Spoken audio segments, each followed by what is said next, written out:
Ada seorang suami mengaku sama bininya, "Dek, ya bang, aku tadi malam mimpi kawin lagi." Kata istrinya, "Kau tidur lagi, mimpi lagi, ceraikan dia."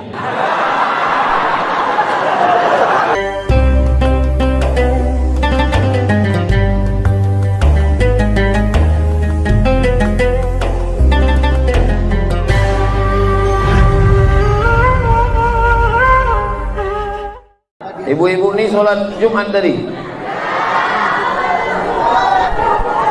Hah? Sembahyang zuhur. Perempuan yang hadir ke masjid mendengar khutbah, maka dia ikut sholat Jumat. Tidak perlu lagi sholat zuhur. Perempuan yang sholat Jumat tidak perlu lagi sholat zuhur, karena zuhur penggantinya adalah Jumat. Tapi perempuan tidak wajib sholat Jumat. Kalau ada suami ibu yang tidak sholat Jumat, berarti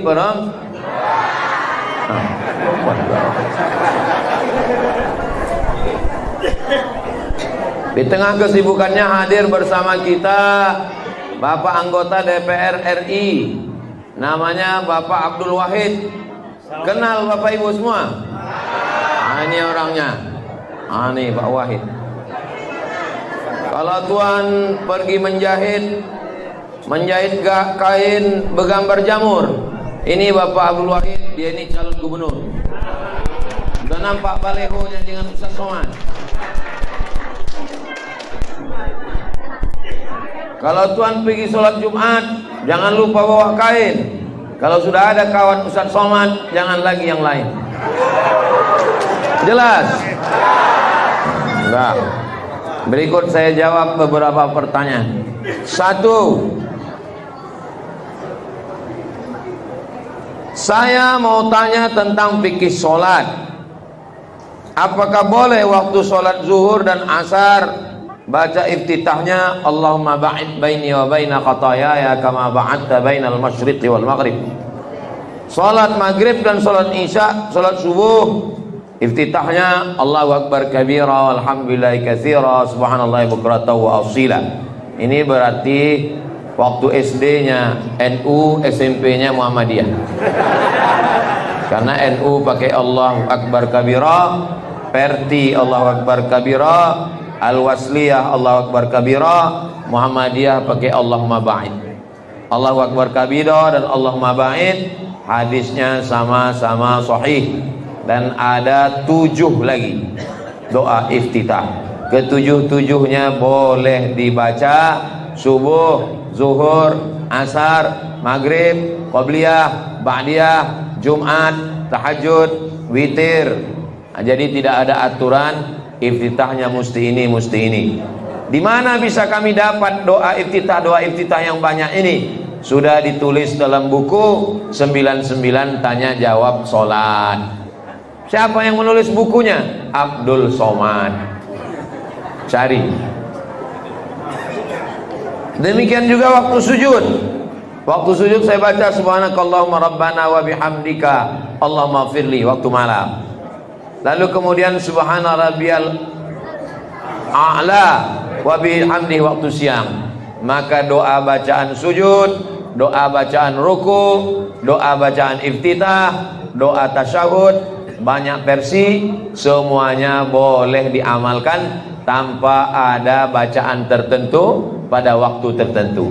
Hanya saja yang biasa mengikut kitab-kitab mazhab Syafi'i, iftitahnya Allahu Akbar kabira, rukuknya subhana rabbiyal azim, sujudnya subhana rabbiyal a'la, duduk antara sujud rabbil fili warhamni wajibuni warfa'ni warzuqni wahdini wa'afini wa'fu anni, tasyahudnya at-tahiyatul mubarakatuh salawatut thayyibatulillah. Bukan berarti bacaan yang lain tidak boleh. Jadi boleh dibaca doa-doa itu, maka itu semuanya baik berdasarkan dari hadis Nabi Muhammad sallallahu alaihi wasallam. Jelas? Kalau Tuhan membeli kipas di tempat kawan, kalau ada yang bilang ceramah ini tak jelas, berarti dia belum makan. Udah makan? Patutlah tak jelas. Kabarnya habis sholat Jumat ini akan ada acara makan bersama di rumah masing-masing.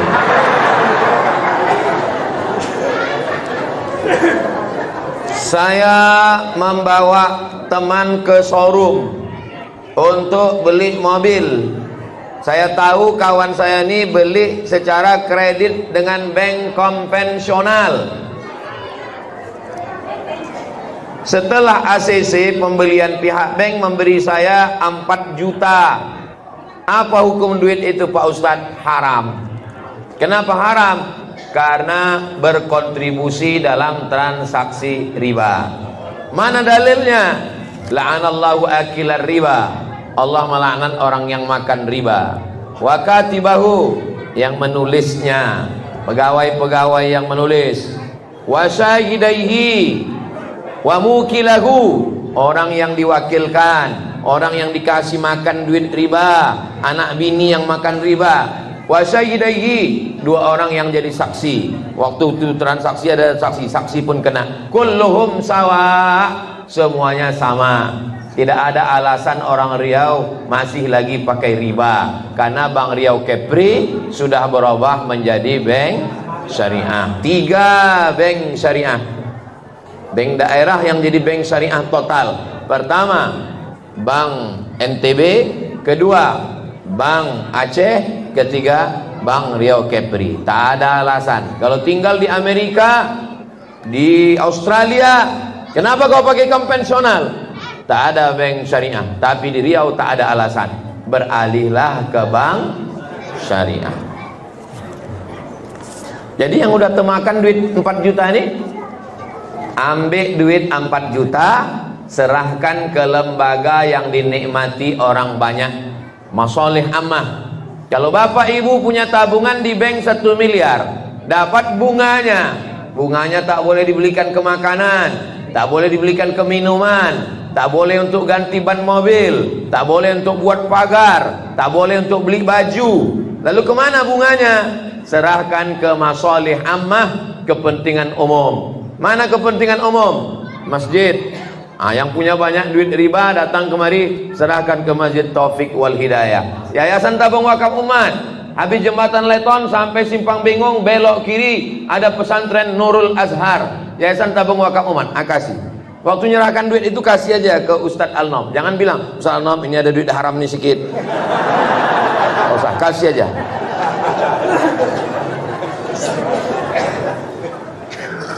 Teman saya kerja di perusahaan. Dia ditempatkan di bagian proyek. Saat itu sedang ada proyek pemasangan kabel listrik. Setelah diukur, ditentukan panjang kabel dibeli, tapi ternyata saat dipasang kabel bersisa. Sisa kabelnya dipotong, tidak bisa dipakai lagi, dan sisa kabel diserahkan ke bagian pengadaan, karena akan bermasalah ke bagian proyek jika ada sisa barang yang sudah dibeli. Akhirnya kabel tersebut dijual ke rongsokan dan dapatlah sekian rupiah. Uang hasil jual kabel itu diserahkan oleh teman saya ke atasannya, dan kata atasannya bukan milik perusahaan. Uang itu untuk teman saya saja, upah lelah katanya. Bagaimana status uang tersebut Pak Ustadz? Semua duit paret, duit jalan, maka itu semua adalah milik rakyat Republik Indonesia. Duit rakyat Republik Indonesia disalurkan ke Riau menjadi milik Riau 4,7 juta orang. Duit parit, duit jalan, duit kabel, duit tiang listrik, duit air, kalau dimakan maka di akhirat minta maafnya ke 4,7 juta orang Riau. Carilah 4,7 juta itu nanti di akhirat. Jadi bagaimana caranya? Maka jangan makan duit negara, jangan makan duit provinsi, balikkan ke kepentingan umum. Ini kalau saya serahkan ke atasan saya, dimakannya nanti Pak Ustadz. Kemana duit ini saya serahkan? Serahkan ke masolih ammah, kepentingan umum. Masjid, pondok pesantren, panti asuhan, panti jompo yang dinikmati orang banyak. Saya serahkan ke Ustadz Somad, jangan. Nanti makan haram, makin kurus saya. Jangan kasih saya makan haram. Udahlah tak banyak, haram lagi. Kok banyak kita istikharahkan?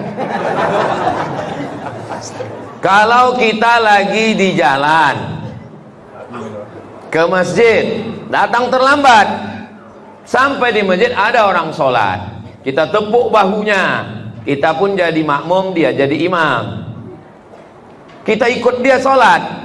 Kita maksudnya mau sholat maghrib. Sholat maghrib berapa rakaat? Rupanya imam kita ini sholat isya jamak takdim, musafir, dia mampir ke Masjid Taufik Wal Hidayah. Rupanya dia sholat isya 4 rakaat, tidak dikosornya jamak. Si makmum 3 rakaat.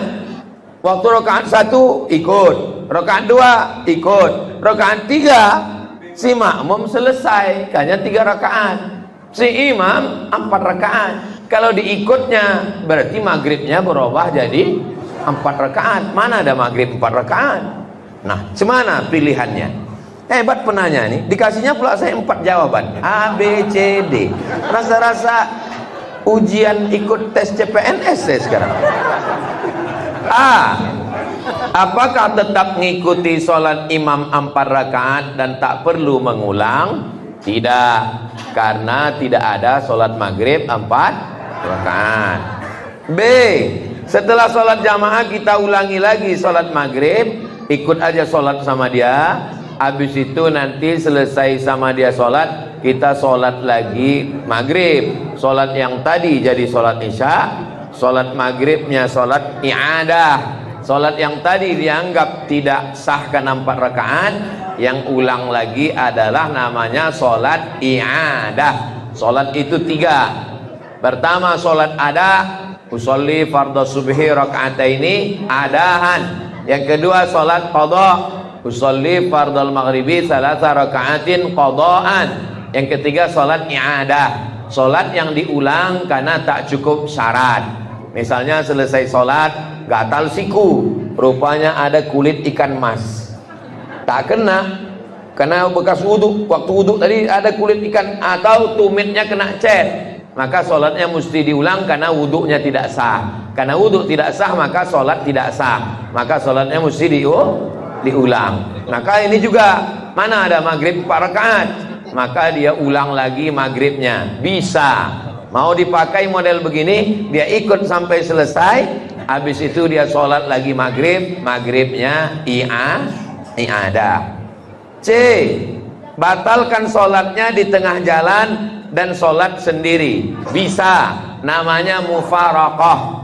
Waktu imam itu salah, waktu imam itu terus Allahu Akbar, isya rupanya dia, maka dia memisahkan diri dengan imam, maka namanya mufaraqah. Maka saat itu dia tidak lagi berjamaah dengan imam, imam itu terus, dia pun salam karena berbeda.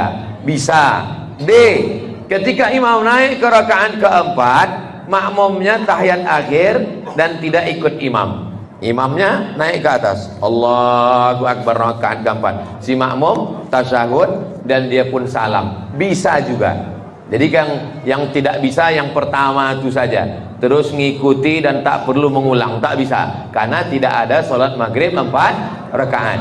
Yang B, yang C, yang D kalau mau dia pakai bisa, sama-sama sah. Itu ijtihad para ulama ahli fikih. Mudah-mudahan ibadah kita betul insyaallah, amin ya rabbal alamin. Saya dikasih waktu sampai jam 1.30. Jam 1.30 permisi. Mana kertas lagi?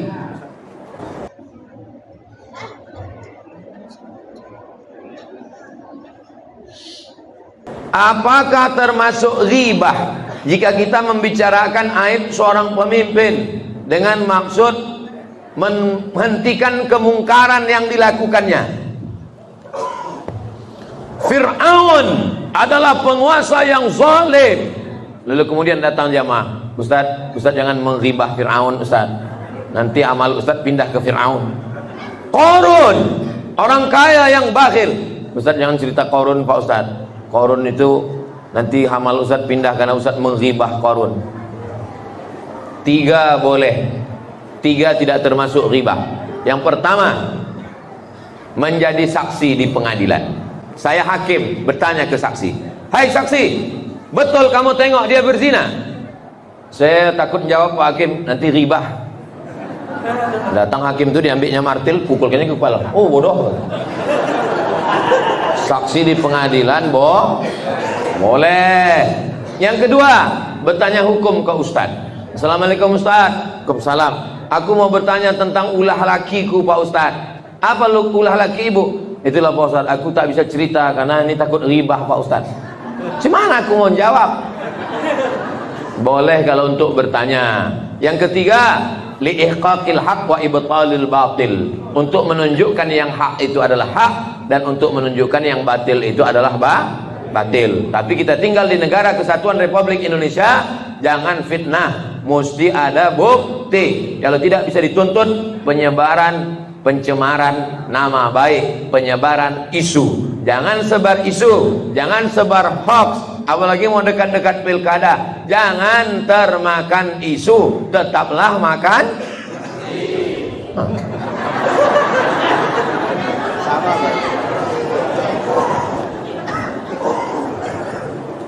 Saya nama titik-titik, tak boleh sebut nama, menjaga kode etik jurnalistik. Masjid Taufik Wal Hidayah sudah lama berdiri. Saya tahu, saya pernah ceramah sini 10 tahun yang lalu.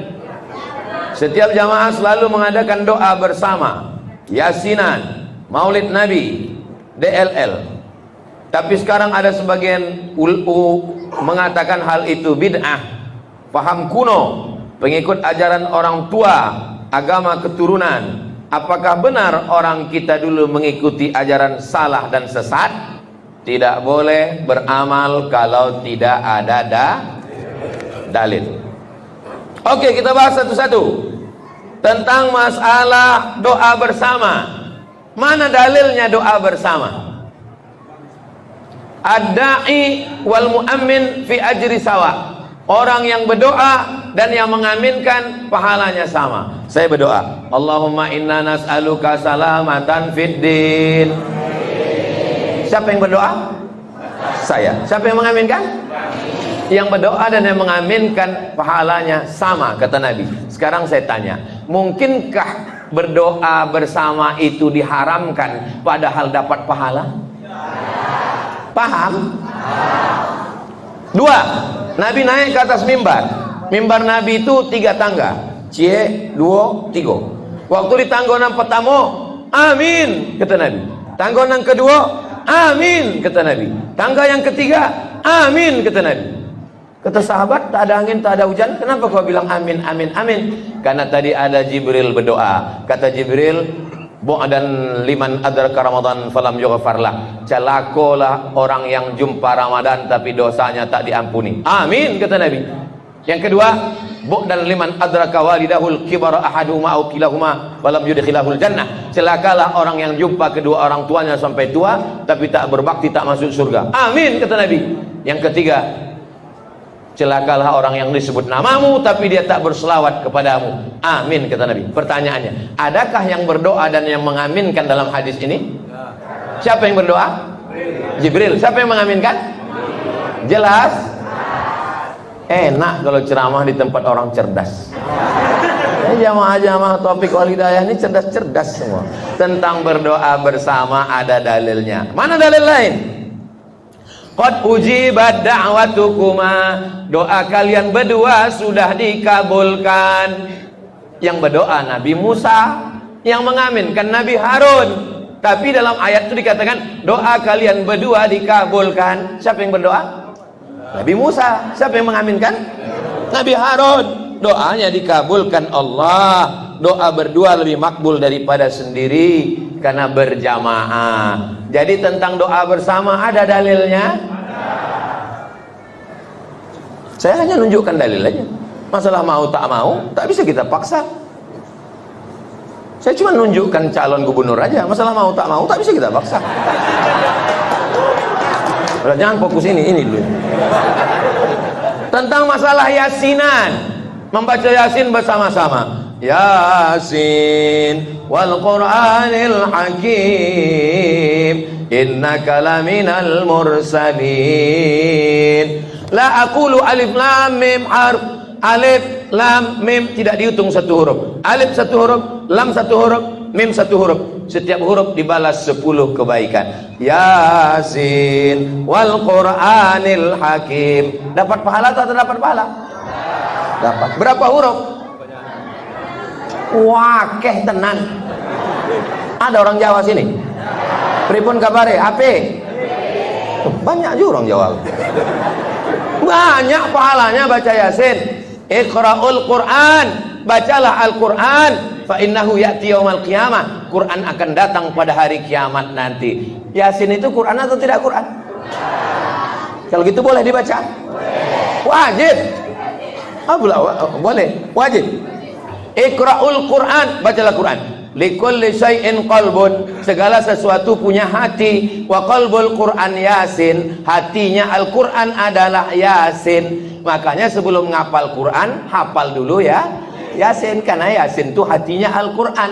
Ibu dulu, sebelum bapak dapat ibu, sebelum dapat mata ibu, sebelum dapat hati, yang pertama direbut bapak adalah hati ibu. Sentuhlah dia tepat di hatinya, dia akan jadi milik ibu untuk selamanya.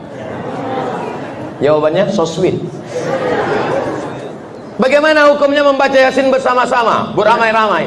Yasin wal Qur'anil Hakim, namanya qiraatul idarah, membaca Quran bersama-sama. Apa kata Imam Ibnu Taimiyah? Membaca Quran bersama-sama la ba'sa bihi, la tidak ba'sa apa-apa, la ba'sa apa tidak apa-apa, boleh. Apa dalam mazhab Syafi'i? Kata Imam Nawawi, membaca Quran bersama-sama mustahabun, dianjurkan karena membangkitkan semangat. Tapi kalau baca Quran bersama-sama, tolong ngaji tajwidnya sama, karena kalau tak sama nanti yang tajwidnya salah disangkanya bacaannya betul. Baca Quran bersama-sama, jangan kejar-kejaran cepat, karena ini bukan lomba lari 17 Agustus. Fayakun jaon, karena mau cepat makan bakwan. Maulid Nabi. Abu Lahab diringankan azabnya tiap hari Senin, karena hari Senin dia membebaskan budaknya namanya Suwaibah. Abu Lahab tuh punya budak. Budak di situ bukan budak Bengkalis, budak hamba sahaya. Budak inilah yang datang ke rumah memberi kabar, Tuan Abu Lahab, ya, keponakan muda lahir, anak Aminah. Laki-laki apa perempuan? Laki-laki. Saking senangnya Abu Lahab, kau hari ini kubebaskan. Maka setiap hari Senin diringankan azabnya. Di mana bisa kami tengok kisah ini? Dalam Sahih Al-Bukhari. Berkatalah Imam Al-Hafiz Al-Maqdisi, ahli hadis. Apa kata dia? Idza kana hadza kafiran ja'a zammuhu. Kalau si kafir yang udah jelas masuk neraka, tabbat yada abi lahabiu, yukhaffaf anhul azabu masruran bi ahmada, diringankan azabnya karena bahagia menyambut kelahiran Nabi Muhammad. Fa kaifa billadzi tula umrihi, bagaimana dengan orang sepanjang umurnya, bi ahmada masruran wa mata muwahhida, senang menyambut kelahiran Muhammad dan mati dalam keadaan bertauhid. Bapak senang tak menyambut kelahiran Nabi Muhammad? Ibu senang tak menyambut kelahiran Nabi Muhammad? Boleh maulid? Kenapa tak dibuat?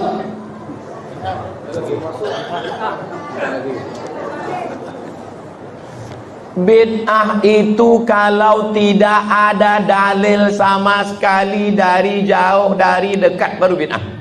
Melanggar Quran, melanggar hadis, melanggar ijma', melanggar qiyas baru bid'ah. Selama masih ada dalilnya maka tidak bisa disebut dengan bid'ah. Doa bersama ada dalilnya, baca Yasin bersama ada dalilnya, tahlilan ada dalilnya, maulid Nabi ada dalilnya. Maka kalau ada orang membid'ahkan, bid'ah, buat aja, kuat-kuatan aja. Kuat dia bilang bid'ah, capek kita, batal acara. Kuat dia bilang bid'ah, kita buat 40 hari, capek dia, bid'ah.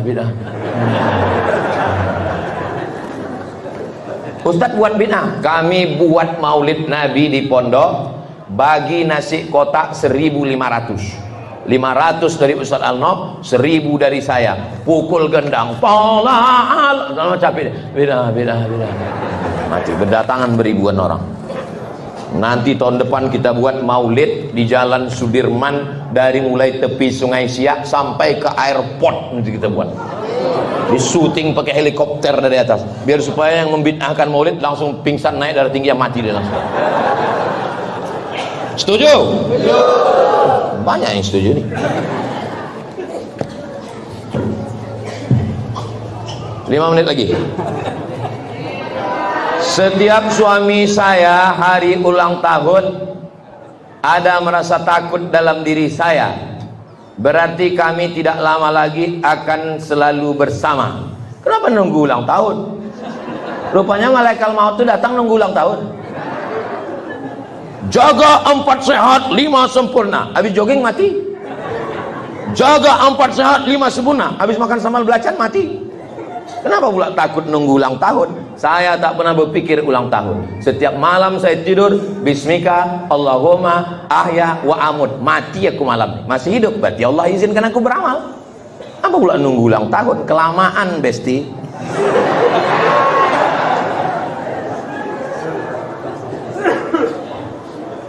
Ustadz, setiap suami saya di hari ultahnya ada berasa takut dalam diri saya, karena berarti kami tidak lama lagi akan selalu bersama. Berdosakah saya Pak Ustadz? Apa pula dosanya? Bagaimana cara menghilangkan kecemasan pada diri saya, karena saya sangat sayang suami saya? Allah, la ilaha illallah.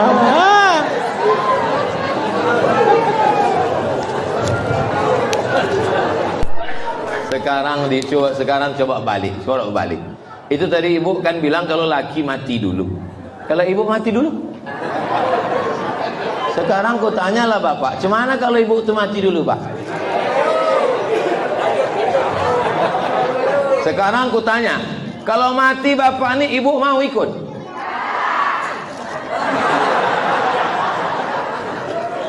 Awak mati suram, mati sendiri. Perempuan-perempuan yang menangis di pintu liang lahat, abang, ada yang mau masuk ke dalam liang lahat? Putih biji mata ambola mencari orang mati, tidak ada orang mau masuk ke dalam.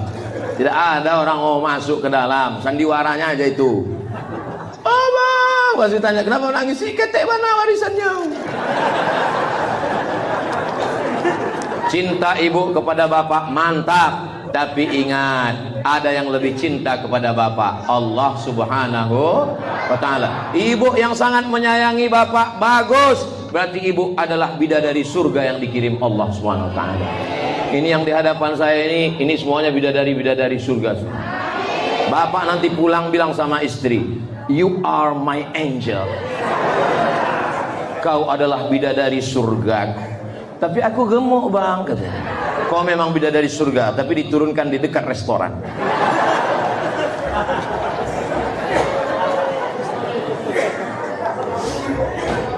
Ustadz, Jumat berkah di masjid dengan menyediakan makanan. Sementara ada beberapa ustadz mengatakan sedekah itu tidak ada dikhususkan harinya. Apakah ada dalilnya atau anjuran untuk mengkhususkan sedekah hari Jumat? Ada tak Nabi mengkhususkan hari Jumat? Inna yaumal jumu'ati sayyidul ayyam. Hari Jumat adalah pemimpinnya segala hari. Seluruh hari ini ada pemimpinnya. Hari Jumat. Seluruh negeri ini ada pemimpinnya. Maka seluruh nabi ada pemimpinnya, Sayyidina Muhammad sallallahu alaihi wasallam. Maka berselawat hari Jumat, bersedekah hari Jumat, afdal, baik. Apa salahnya? Bukan berarti hari lain kita tak bersedekah. Maka silakanlah buat sedekah Jumat, bagi-bagi makanan hari Jumat, nasi kotak hari Jumat. Saya dulu waktu kuliah di Malaysia, sholat Jumat di Masjid Universiti Kebangsaan Malaysia, itu di teras itu ada nasi lemak, ada pisang betandan-tandan. Itu maka anak-anak muda banyak datang ke masjid. Tempat kita ada orang bersedekah dilarang pula, jangan sedekah hari Jumat. Orang dulu sengaja memasang kerupuk, nasi lemak, nasi uduk di tenda di samping masjid supaya orang datang, menarik orang datang. Sekarang udahlah tak bersedekah, melarang orang pulang. Bid'ah, bid'ah, bid'ah. Campakkan ke Sungai Siak itu. Lanjutkan sedekah Jumat. Baik, berkah. Mudah-mudahan diberikan Allah keberkahan rezeki. Kenapa Ustaz berapi-api ceramah di masjid Taufik wal Hidayah? Apa tak berapi-api? Panasnya minta ampun. Tak hidup tak tidak AC orang. AC sampai 10. Sebalai 2 balai. Banyak orangnya, jadi tidak sesuai lagi. Berdosakah seorang istri selalu dituntut suami untuk minta maaf, sementara suami tidak mengakui kesalahannya? Jadi jadilah suami yang manusia, bukan malaikat. Suami pernah salah, istri pun juga pernah salah. Bilang kalau saya salah. Ada seorang suami mengaku sama bininya, "Dek, ya bang, aku tadi malam mimpi kawin lagi." Kata istrinya, "Kau tidur lagi, mimpi lagi, ceraikan dia." Kok parah banget. Gimana caranya mau mimpi? Memang mimpi bisa di request.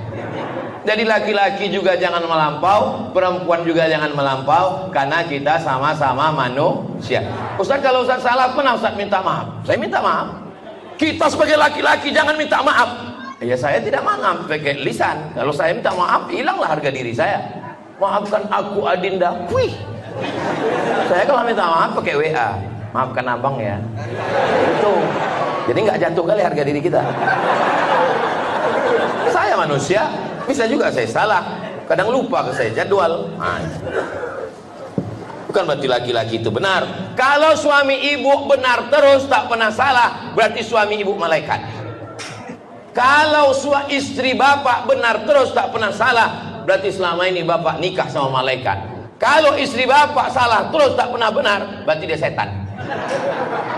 Kalau suami ibu salah terus tak pernah benar, berarti dia genderuwo. Pernah benar, pernah salah, berarti dia manusia. Ini yang di hadapan saya ini malaikat atau manusia? Manusia. Pernah salah, pernah benar.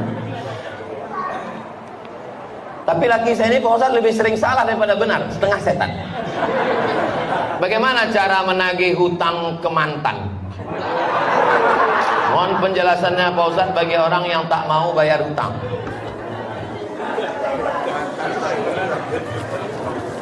Yang pertama, surat Al-Baqarah ayat 282. Tengok, satu halaman. Iza tadayantum bidainin ila ajalin musamman faktubu. Tulis, ku pinjam duit kau, ku balikkan tanggal 1 Oktober 2024. 1 Oktober 2024 tagih, datang, bayar. Turun ayat yang kedua. Fa in kana dzu usratin fanaziratun ila maisarah. Kalau dia tak bisa bayar, kasih dia tenggat waktu. Kau bayar? Aku belum sanggup bayar. Oke, ku kasih tanggal 1 Januari 2025. Tidak juga dia bisa bayar, masuk ayat yang ketiga. Wa anta saddaqu khairul lakum. Kau sedekahkan lebih baik. Setelah aku pikir-pikir, aku tinggal di Rimbo Panjang, mengutipnya di mana nih? Rumbai. Lebih banyak lagi bensin ku habis daripada membayar utang. Jadi kalau gitu ku ikhlas, ambil aja, ambil.